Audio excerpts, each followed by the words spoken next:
Oi, gente, eu sou a Fabiane. E eu sou a Evelyn. Somos duas amigas que, num bate-papo, numa tarde muito gostosa, a gente resolveu criar um projeto maravilhoso. Estamos muito felizes de ter executado e de estar apresentando para vocês hoje o Verdades de um Sofá. Isso é um programa de entrevistas onde vocês irão nos enviar uns temas e nós iremos discutir com pessoas especialistas, autoridades no assunto e conhecedores. E tudo que você quiser saber, mande pra gente, que a gente vai ter o prazer de vir aqui conversar com vocês. Venha para o Verdades do Sofá, nós contamos com a sua participação. Pode mandar o que você quer saber, suas dúvidas, suas opiniões, o assunto abordado. A gente pode abordar beleza, saúde, fitness, podemos abordar também comportamento, moda, empreendedorismo, pandemia, todos os assuntos do momento. E se você chegou até aqui, tá na hora de se inscrever no nosso canal e assistir Verdades de um Sofá. Vem pra cá, vem pro nosso sofá, muitas informações e risadas. Muita coisa boa.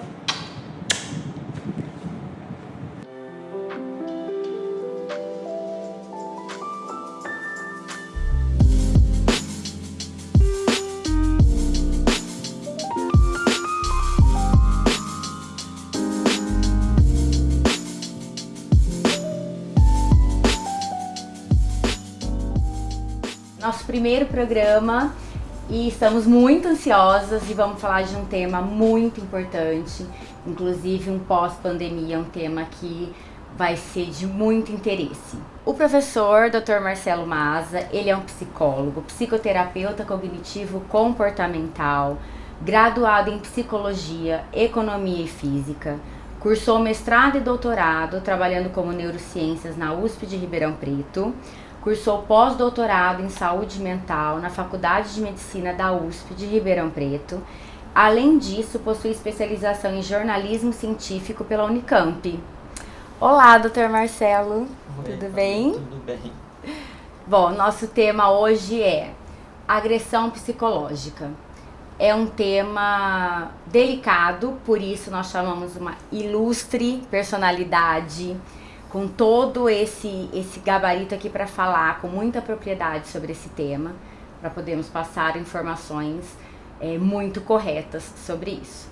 E temos algumas questões, vamos começar então. O que seria uma agressão psicológica, Dr. Marcelo?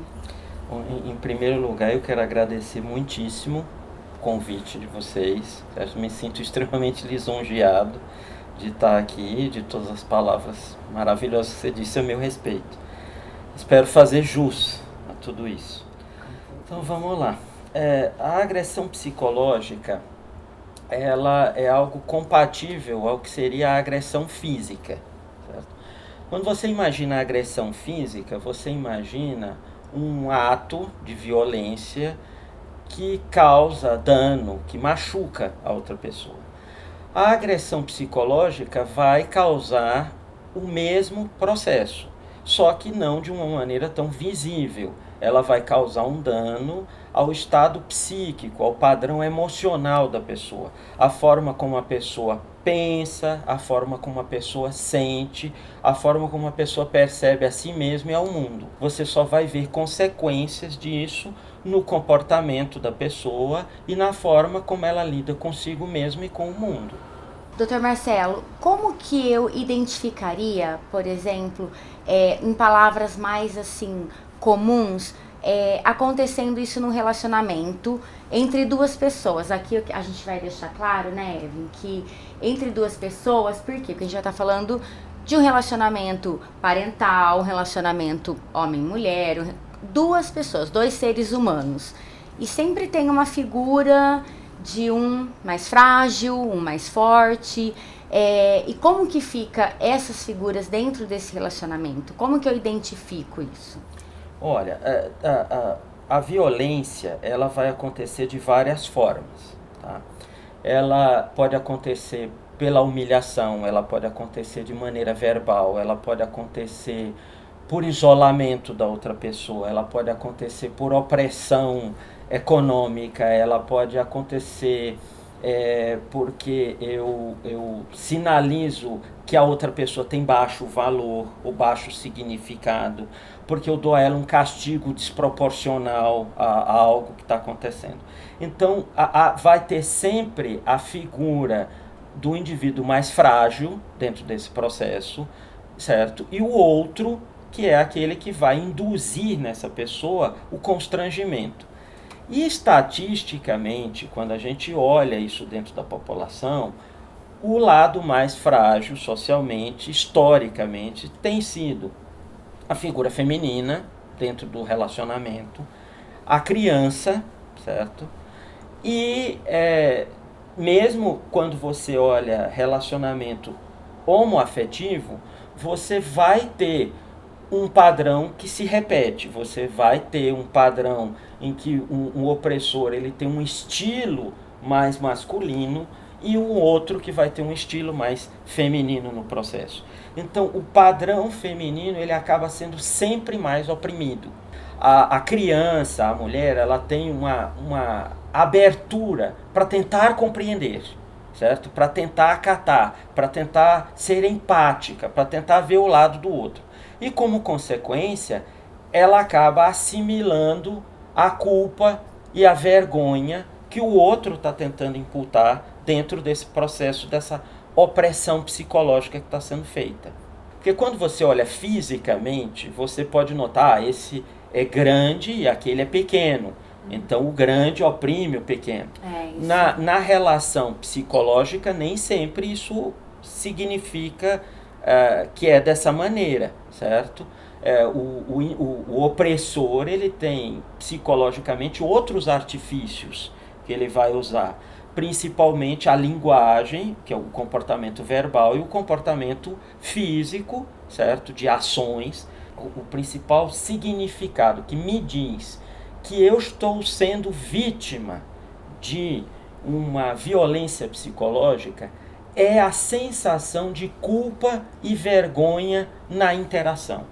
Eu estou interagindo com uma outra pessoa e nessa conversa a sensação que eu tenho é de que eu sou o culpado, eu sou o errado nessa situação, já é um forte indicador de que muito provavelmente eu estou sendo vitimizado nesse processo, eu estou sendo atacado. Pode acontecer de uma mulher ser uma agressora psicológica de um marido. Isso pode acontecer? Pode. Nos relacionamentos há uma disfunção que é bastante característica, tá? Quando um casal tem uma relação disfuncional, o que você percebe? Mesmo sem nenhum sinal físico, não existe agressão física entre essas pessoas, né? Mas você percebe que a relação está com sérios problemas quando você vê o ataque psicológico mútuo, que é diferente do homem e da mulher. O homem geralmente ataca na mulher a autoestima dela. Ele sabe que isso vai fazer com que ela se sinta péssima. É o que eu acabei de dizer. Ela vai se sentir envergonhada, constrangida, humilhada nessa situação. Então, ela está sendo a vítima de uma violência psicológica, certo? Ela está sendo colocada numa posição de inferioridade dentro daquela situação. Para quê? Para ser coagida a fazer algo que ele queira que ela faça, a ser submetida a uma situação que ele está tentando. Do lado feminino pode acontecer também um tipo de violência. A mulher também pode devolver essa violência ou praticar essa violência dentro do relacionamento, como? Ela ataca no homem o padrão de autoconfiança. O homem ele tem um vínculo interno muito grande com a ideia, mesmo que hoje na sociedade moderna isso não seja necessário, ele carrega uma falsa percepção de que ele é provedor, certo?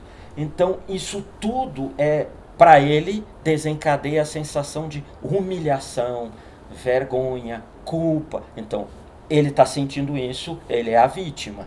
Então, na hora que eu quero que o outro faça isso, um dos recursos desonestos que eu posso usar é a violência física ou psicológica.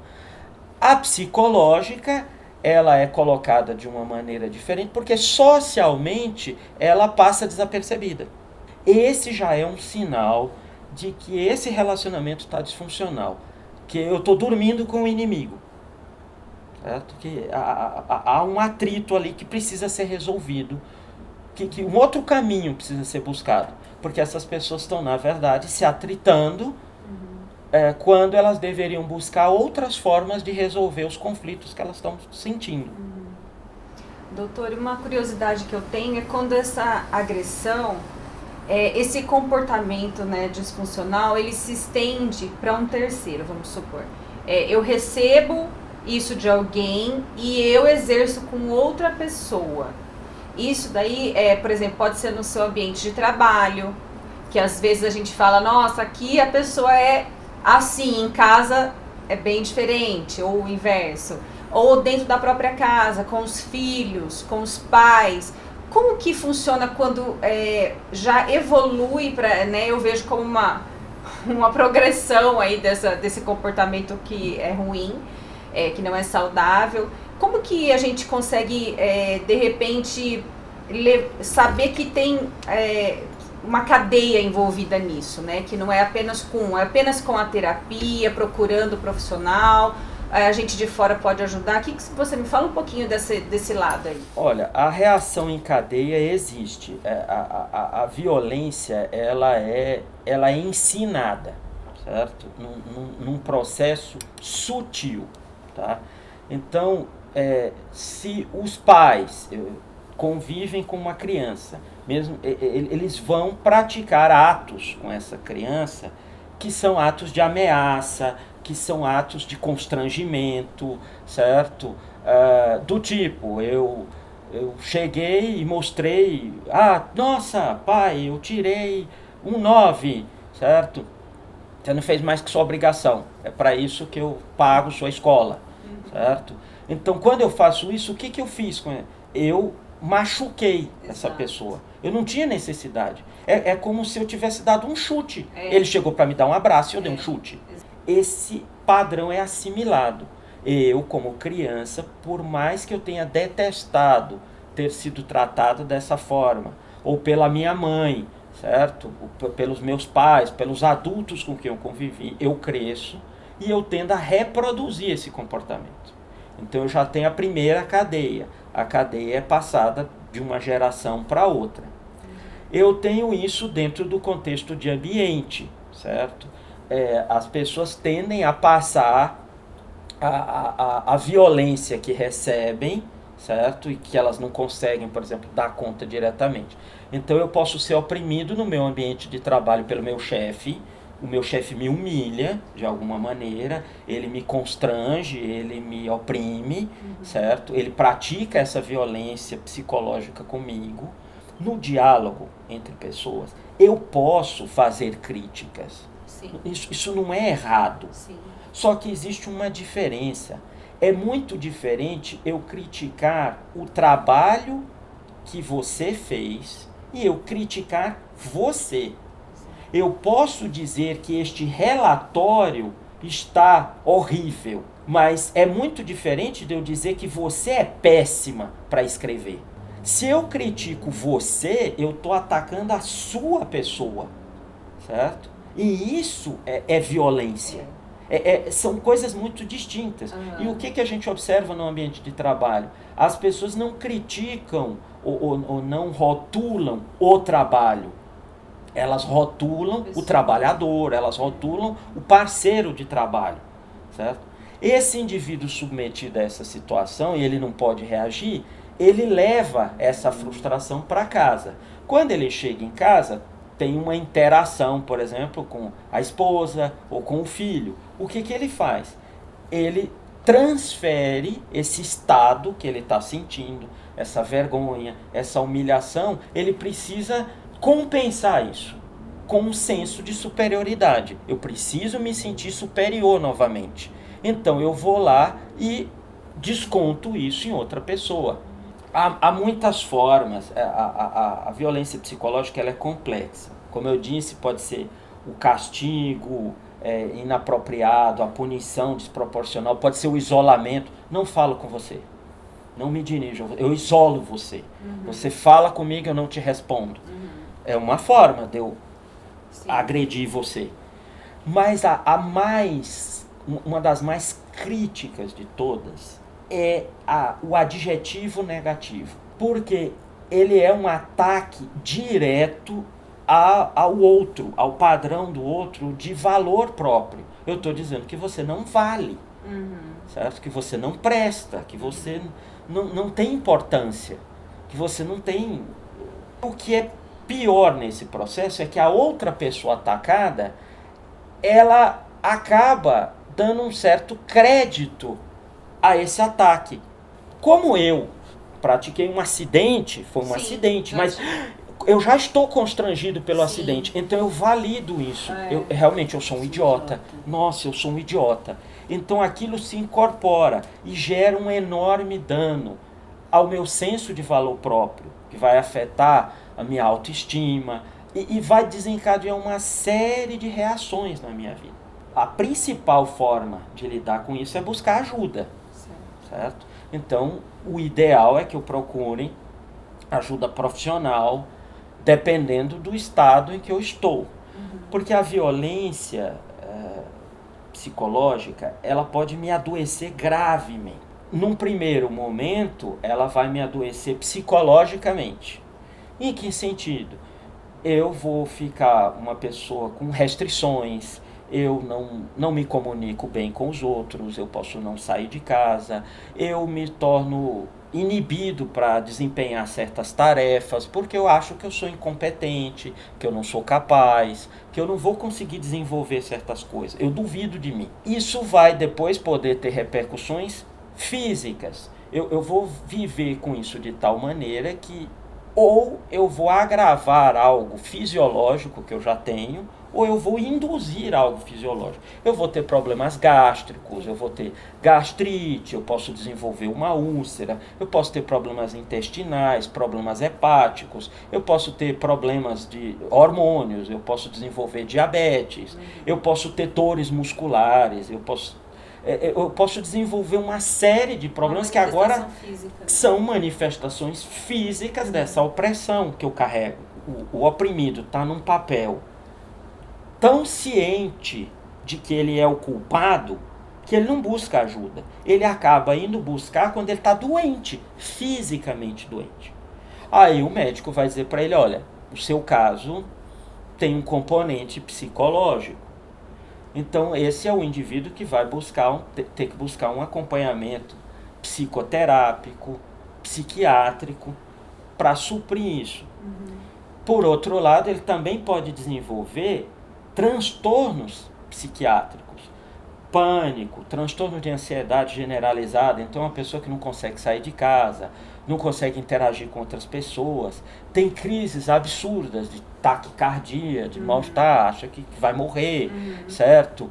Não consegue falar em público, não consegue se socializar com outras pessoas, vai ter disfunções sexuais, por exemplo, não tem orgasmo, tanto para uma mulher como para o homem, fica impotente, não consegue desenvolver fica deprimido, entra num estado profundo de apatia.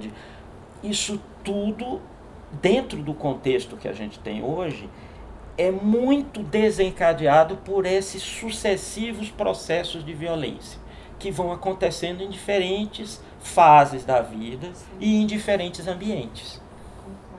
Assim, eu acho que, às vezes, a pessoa que está nessa situação, ela tende a se fechar.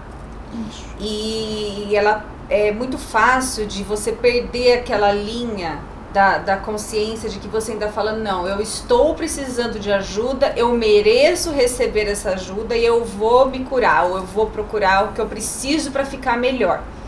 E a maioria das pessoas que eu sei que sofrem algum tipo de violência, assim, né, psicológica, elas buscam ajuda quando uma pessoa próxima a elas, que é da confiança, se empenha bastante e respeita o tempo dessa pessoa até que ela consiga achar o momento para procurar sua ajuda.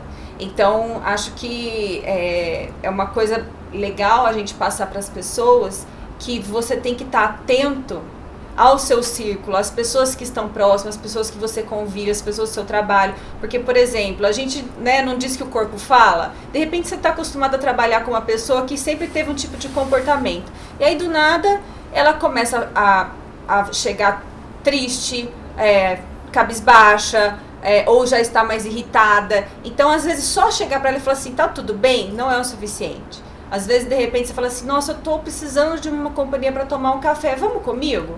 É uma maneira, assim, de que quebra essa, porque eu acho que tem um problema, né? Se eu chegar, às vezes, de uma forma muito brusca, para abordar uma pessoa assim, a gente vai ser rechaçado, né? Isso. Eu acho que existem vários fatores. Quem se aproxima desse suposto agredido, porque não é qualquer um que vai chegar, né? Ou muito, às vezes, ou muito próximo, ou mais distante. Como chega, porque tem um fato também que é o da negação. Então, vem a pergunta assim pra mim, se eu sei que essa pessoa é assim, se eu sei que ela tá passando por essa agressão psicológica, se eu sei que talvez ela vá passar por um processo de negação, se eu for abordá-la, como que eu devo, o que eu devo, uma palavra assim, que às vezes quem tá assistindo a gente pode se identificar mais popularmente falando, que a gente tá falando de abordagem, de agressão, Sim, às vezes quem sim. tá ouvindo tá pensando assim, eu sei da minha vizinha, eu sei da minha amiga, da minha irmã, da minha prima, do meu marido, do meu cunhado, de alguém que sofre isso em qualquer dos ambientes que a gente falou aqui, mas assim, como chegar, como não, né, deixar essa pessoa ficar mais arisca ainda, com mais medo do que tá... Tem alguma dica? Vou começar por algumas coisas. Primeiro, você também colocou uma coisa que é assim, nós estamos numa época, num estado social em que as pessoas têm uma enorme dificuldade de admitir que tem dificuldades. Certo? Você colocou a pergunta, tá tudo bem? Essa é uma pergunta que perdeu o sentido. Certo? No mundo de hoje ela perdeu o sentido, porque todo mundo vai dizer, sim, tô bem. Tenta fazer, um dia faz um experimento comportamental. Diz, não, eu tô péssima, eu tô mal. Tô Aí vão horrível. falar, nossa, ela pirou, ela tá atacada, ela é pessimista. eu vou falar tchau. É melhor eu ir embora. A outra pessoa que te perguntou isso se afasta imediatamente. Exato. Porque é uma pergunta de retórica. É uma mera formalidade. É como dizer oi. Certo? Então todos nós hoje vivemos envergonhados de ter alguma dificuldade. Todos temos dificuldades e temos vergonha de termos dificuldades. Certo? Sim. Então, como é que você lida com isso? O principal mecanismo é ouvir. Certo? Então, se você sabe que alguém está passando por uma dificuldade, ela não vai logo de início admitir isso para você. É como você acabou de falar, a pessoa vai negar, vai dizer, não, eu estou bem, estou ótima, minha vida está maravilhosa, tá? Então, o que eu digo? A pessoa tem um estado, uma carga inicial de defesa. O que acontece nesse processo? Eu crio uma interface inicial de defesa para apresentar em todas as circunstâncias. Mas se eu estou diante de uma pessoa que está disposta a ouvir, eu estou disposto a falar. Qual é o problema? É que quando nós, como amigos, sentamos para conversar, a minha intensidade de falar se junta com a sua. Então eu chego para você e pergunto, como você está? Você tá acontecendo alguma coisa? Aí você começa a falar, certo? Eu chamo, isso deixa de ser um diálogo e viram 2 monólogos. Então você começa a falar sobre você. Eu tô assim, nossa, eu não tô bem, o meu filho tá em situação tal coisa, tal. Eu digo, você não faz ideia. Lá em casa tá acontecendo. Então, eu acabei, quer dizer, você... Já cortei, desinteressei em você, já tô falando eu Mas não estou disputa de quem tá pior. Eu não estou Entendi. mais interessado em você. Eu estou Aham. eu estou dizendo, me ouça. Exato. Nós não estamos conversando do mesmo assunto. Certo. Nós não estamos conversando um com o outro. Eu estou falando sobre mim e você está falando sobre você. Mas e esse lado do julgamento, de repente? A Pois gente é. às vezes acaba usando algum exemplo de casa para exemplificar algo e o desfecho. Às vezes a intenção não é só falar de si, não essa carência de falar de si, mas você quer exemplificar de uma forma que elucide uma solução para a pessoa sem falar diretamente. Existe esse recurso também? Existe, mas eu vou primeiro para o primeiro recurso. Qual é o primeiro recurso? Então, quando eu contato a pessoa, eu digo, olha, vamos tomar um café, como você mesmo disse, vamos conversar, queria...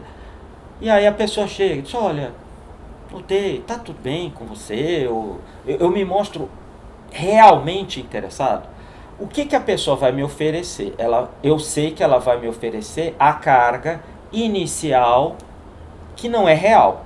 Ah, tá tudo bem, não tem problema nenhum. E eu só ouço. Ah, é? Puxa. Então, eu não falo de mim, eu não falo de outra pessoa, eu continuo com ela. Legal. É mesmo? Nossa, então fico contente que esteja bem.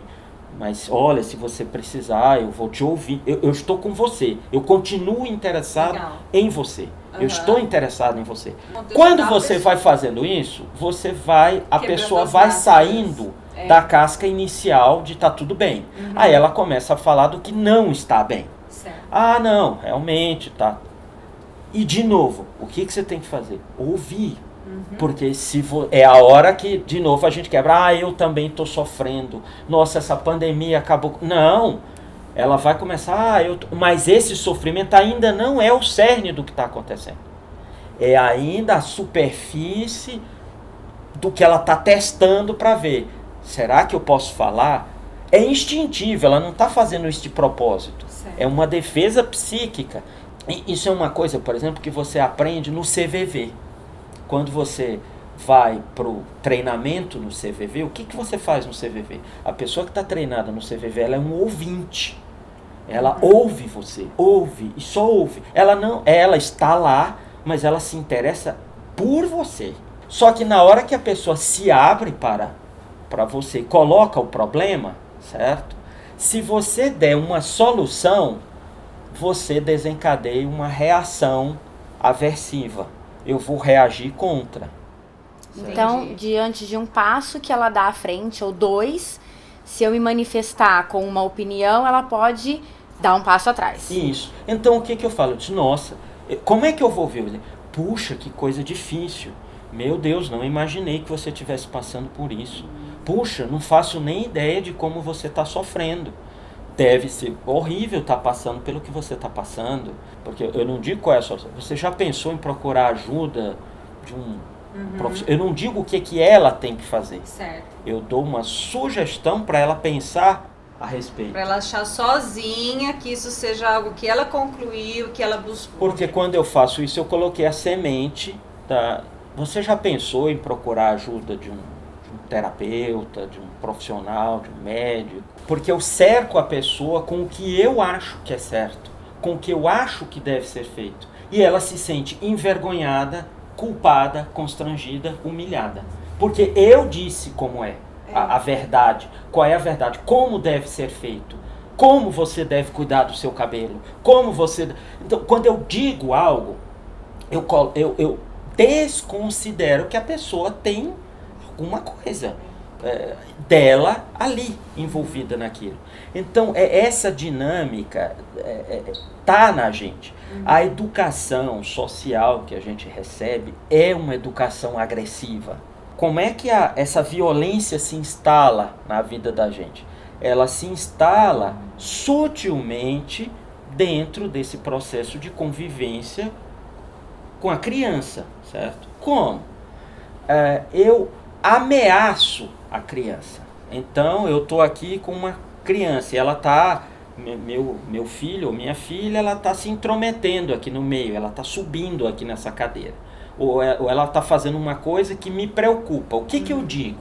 Eu viro para ela e disse, desça daí, senão você cai e se arrebenta, e se machuca.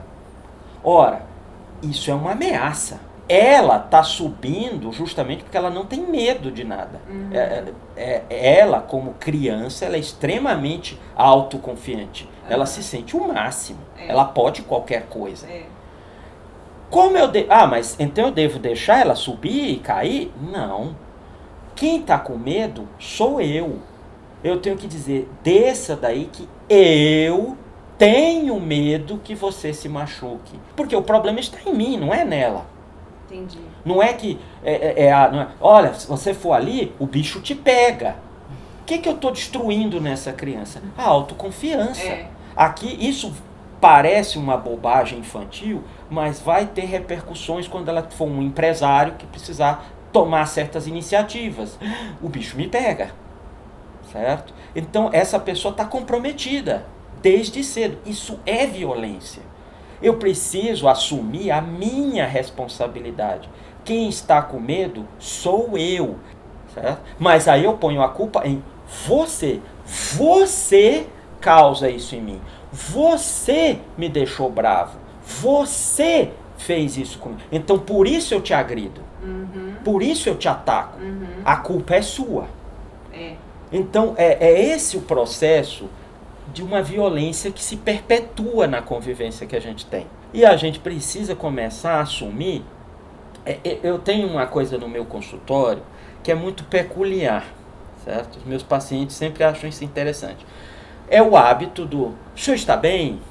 Como é que o senhor está? O senhor está bem? E eu sempre respondo, estou funcional, certo? Porque estar... Positivo operante. Exatamente, porque o estar bem, nossa, é uma coisa muito complexa. Eu precisaria estar fisicamente bem, emocionalmente bem, psicológica. Eu precisaria estar bem em muitas frentes diferentes da minha vida. Dá nem pra parar pra pensar agora se tá tudo bem, tá pra te então, responder, o que eu sei eu estou funcionando. Eu estou operacional no mundo. Eu consigo trabalhar, eu consigo me deslocar, eu consigo conversar. Eu estou funcionando. Eu não sei se eu estou bem. Então eu tenho que assumir as responsabilidades de que eu estou frustrado, eu estou triste, eu preciso me ler. E a gente é muito mais preocupado em transferir essa responsabilidade para o outro. Foi o outro que fez isso comigo. É comum a gente observar, minha avó, quando eu era criança, existia, naquela época não se rotulava isso de bullying, né? Mas a gente era vítima de, sei lá, de zoação, né? E aí eu chegava na casa da minha avó, que era perto da escola, eu saía da escola e ia para a casa da minha avó. E eu chegava chorando lá, porque me ofenderam. Aí a minha avó virava para mim e dizia, bateram em você? Agrediram você fisicamente? Não. Meu filho, são só palavras. Ignore. Se você conseguir fazer isso, não vai ter efeito nenhum. Certo. Mas é muito importante que a gente aprenda a entender como eu me sinto, a me expressar a partir disso, sem responsabilizar o outro pelos meus estados. Que eu consiga me resolver, eu procure ajuda, se eu acho que eu estou precisando de uma ajuda profissional, eu procuro ajuda, ou eu procuro interagir com pessoas, eu evite subterfúgios. Essa pandemia aumentou muito os problemas com drogas, com álcool, aumentou muito o número de agressões, aumentou muito os casos de... Eu falo isso pelo que chega no meu consultório. Aumentou muito os casos de pessoas com distúrbios alimentares, certo? Com síndrome do pânico, com transtornos de ansiedade muito graves, pessoas extremamente deprimidas, conflitos de relacionamento. Então o casal trabalhava o dia inteiro, certo? Sem se falar, sem se ver. À noite, quando se encontravam, era para se socializar, às vezes com outras pessoas, sair, ir para restaurantes, passear, conversar, e depois dormir. E isso era o fluxo da semana. O fim de semana, janta com a família, almoça com não sei quem. Então nunca o casal estava, os dois, por horas a fio, sentados para conversar e interagir no ambiente.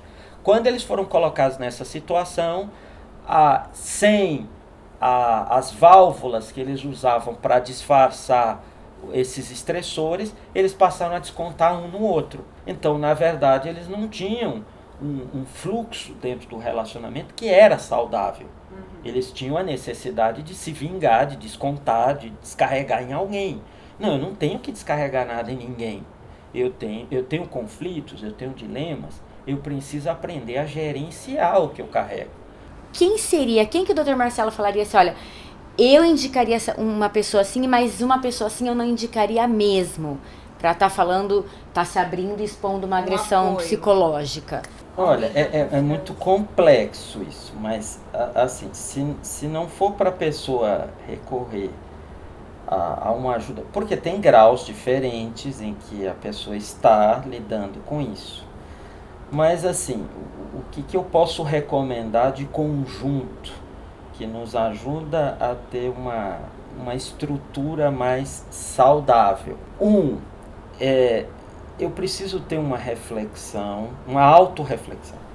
Ter esses momentos em que eu paro para pensar no que eu estou sentindo, muito mais nisso, no que eu estou sentindo sobre mim. Não tanto sobre o que eu estou fazendo, ou o que eu vou fazer, ou o que eu deixei de fazer, ou como eu vou fazer. Porque isso é o que o mundo atual demanda. Certo. Mas o que eu estou sentindo?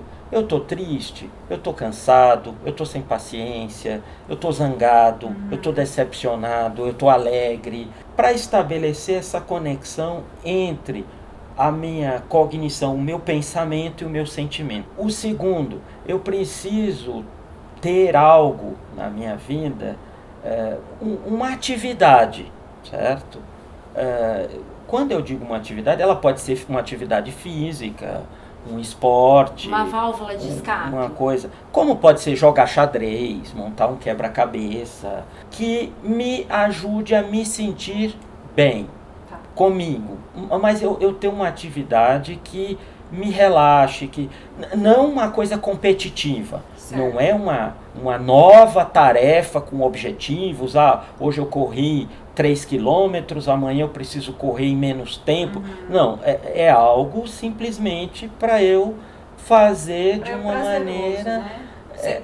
Relaxar, para me desligar da pressão do cotidiano. Terceiro, não é que eu tenha que desabafar com pessoas, mas que eu possa ter um grupo, ou uma ou mais pessoas da minha convivência, que seja uma convivência não agressiva. É o grupo do café, que a gente curte café e vamos degustar café. Então sentamos, conversamos sobre café e falamos sobre café. Mas o que eu chamo de uma convivência, é uma convivência sem julgamento. Se eu chegar lá com a barba toda despenteada, ou ninguém está olhando se eu estou bem, se eu estou com a camisa de um time de futebol que perdeu, que ganhou, ninguém está me julgando. Certo. Porque se eu estou... Uma das coisas que nos alivia, por mais que a gente seja oprimido dentro, é você ter algum ambiente social de convivência onde eu não sou julgado. Isso já me ajuda enormemente a dar conta das cargas que eu recebo. Então, se a pessoa pode ter uma vivência espiritual, qualquer que seja ela, qualquer religião que ela professe, mas ela se sinta bem, ela se sinta acolhida, ela se sinta, independente dela praticar isso sozinha ou em grupo com outras pessoas, isso vai ajudar muito a lidar com toda a opressão que ela tiver em qualquer contexto. Se ela conseguir equacionar esses 4 elementos que eu citei aqui dentro da vida dela, ela vai conseguir funcionar dentro da sociedade, dentro da vida dela, ela vai conseguir dar conta do que ela precisa dar conta. Então, e isso era uma coisa que, a gente volta, num passado recente existia, certo? Eu tô dentro do século XXI, sou uma pessoa do século XXI, não só psicólogo, sou uma pessoa da área de inteligência artificial, trabalhei muitos anos com isso. Legal. Mas eu adoro tecnologia. Também. Adoro tecnologia. Mas eu acho que a forma como as redes sociais, os recursos disponíveis estão sendo usados, certo? Eles acabam muito mais prejudicando a forma das pessoas se sentirem bem, das pessoas... Porque o que antes era um ambiente de socialização, de conversa, de integração, de convivência amigável, de descontração, de aprendizado, se tornou um ambiente de opressão, em que as pessoas se sentem coagidas, se sentem vigiadas, se sentem obrigadas a mostrar, ou a aparentar, ou a conduzir as coisas de determinada forma. Então isso criou, ao invés de ser uma nova fonte de bem-estar, virou uma nova fonte de cobrança, certo? Além de tantas outras que a gente já tem que dar conta na vida, virou outra. Então a gente precisa voltar a ter condições com amigos, presencialmente ou virtualmente que seja, mas ter uma convivência, como você diz, agradável. E essa pandemia trouxe à tona muitas dessas questões que estavam acontecendo, mas elas se tornaram ainda mais acentuadas com isso, certo? Colocaram mais em evidência a necessidade que a gente tem de bons amigos, boa convivência, solidariedade, de parcerias, eu não tenho que concordar com o outro, discordar do outro, eu tenho que aprender a conviver com as pessoas. Então, a gente poder ter momentos que sejam momentos agradáveis, do lazer, do passeio, isso é bom, resgatar isso é bom. Mas, doutor, numa outra oportunidade, eu gostaria de que a gente voltasse num assunto que eu acho que muitas pessoas hoje, nós, né, como mães, né, ou pais, a gente está vendo muito aí com essa juventude de agora e até com algumas pessoas que não são tão novas assim, essa vitimização das pessoas, porque a gente falou muito aqui, né, dessa parte da agressão psicológica, mas o que a gente vê muito também é da pessoa que se acha vítima o tempo todo e que eu não aguento nada, eu explodo por qualquer coisa, eu mudo. Então acho que a gente vai render para uma outra conversa bem legal sobre isso, porque esse lado de proteção demais e a pessoa não aguenta muita coisa. Tenho uma pessoa... Desculpa, mas esse é o frustrado. Então, mas as pessoas estão muito frustradas, doutor. Esse é o frustrado. E esse indivíduo é violento verbalmente. Sim, também. Ele é violento psicologicamente. Ele é uma porque vítima. Ele é frustrado. Exato. Essa ideia de que eu sou a vítima, mas ele não é a vítima, ele é o agressor que se faz de vítima. Se intitula vítima em algumas ocasiões para justificar seus atos agressivos, né? E era o que a gente estava falando, que a gente olha assim e de repente fisicamente você fala, e pode acontecer de ser uma criança dentro de casa, a agressora de tudo, pode ser um adolescente, mas que é frustrado e tem todo esse lado que você estava falando, dos pais, mas ele falou isso, coitadinho. Ele se transforma em uma vítima para os pais não percebem a agressão psicológica que os próprios pais estão sofrendo, porque tem aquilo. Você é uma mãe horrorosa, você não conseguiu fazer isso para mim. Meu pai é horroroso, meu pai não para em casa. Então, é muito sutil identificar. Quando a pessoa coloca isso, o que ela está fazendo? Coação, opressão, chantagem, certo? Manipulação. Sim. Então, apesar dela estar se colocando num né? papel, numa ideia de vítima, ela na verdade é um agressor psicológico. E é muito complicado isso. Ela é a são vítima do mundo. E às vezes elas são tão convincentes que as pessoas ao redor se convencem daquilo realmente, daquela realidade que ela passa, Verdade. que ela acha, que ela vive ou se esconde, né, por ser frustrada. Mas foi muito bom, Foi muito adorei. Acho que bom, vai ter muita coisa foi legal para as ótimo. pessoas pararem para pensar. Eu acho que é isso mesmo, e que as pessoas mandem perguntas, a gente Isso. também pode estar respondendo Sim. uma coisa ou outra que não foi abordada Isso. aqui no nosso vídeo, mas que é Isso. alguma coisa que a gente tentou falar de tudo, mas é um assunto muito complexo, que tem muita coisa para falar, muitos Verdade. tópicos.